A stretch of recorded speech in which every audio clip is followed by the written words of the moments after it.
সবাইকে দেখুন, আজকেও আমি ইন্টারডে করেছিলাম যেমন করে রোজ করে থাকি এবং আপনাদের আপডেট দিয়ে থাকি। তো দেখুন, আজকে খুব ভালো একটা জিনিস আমি দেখাবো।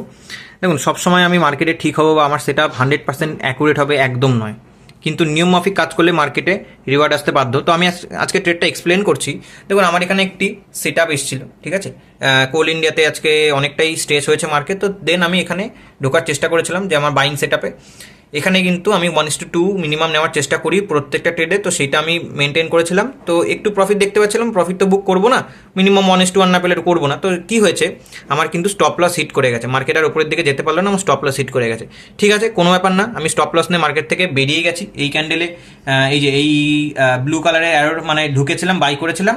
রেড কালারের অ্যারো মানে আমি সেখানে স্টপ লস হিট করে বেরিয়ে গেছি, দেখতেই পাচ্ছেন রেড কালারের অ্যারো, স্টপ লস হিট করে বেরিয়ে গেছি। দেন আমি কিন্তু তারপরে আবার ট্রেডে ঢুকেছি।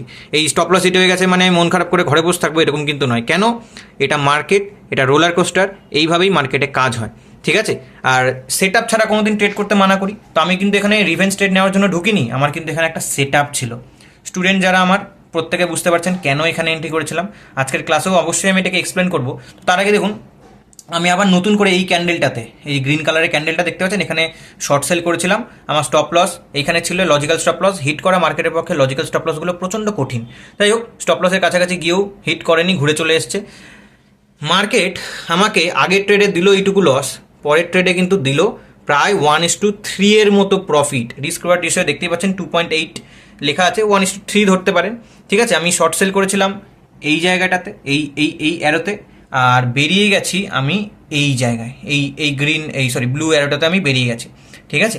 তো তারপরেও মার্কেট আমার দিকে গেছে, কিন্তু আমি তারপরের মুভটা ক্যাপচার করতে পারিনি, কারণ তার আগে বেরিয়ে গেছি। তার বেরোনোর কারণও ছিল মার্কেটের টপ বা মার্কেটের বটম আমি কেন, আপনারা কেউই পৃথিবীতে কেউই ধরতে পারেনি আর পারবে বলেও আমার মনে হয় না।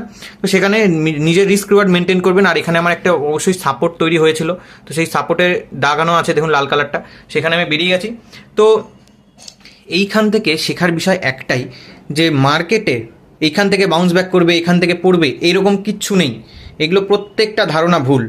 আমি যা শিখিয়েছি, যা শেখাচ্ছি, প্রত্যেকটা দ্বীপ মার্কেট কনসেপ্ট থিওরি থেকে আসে। প্রাইস যেখান থেকে অর্ডার ব্লক করছে বা যেখান থেকে রিভার্স করছে, তার একটা লজিক্যাল কারণ থাকে।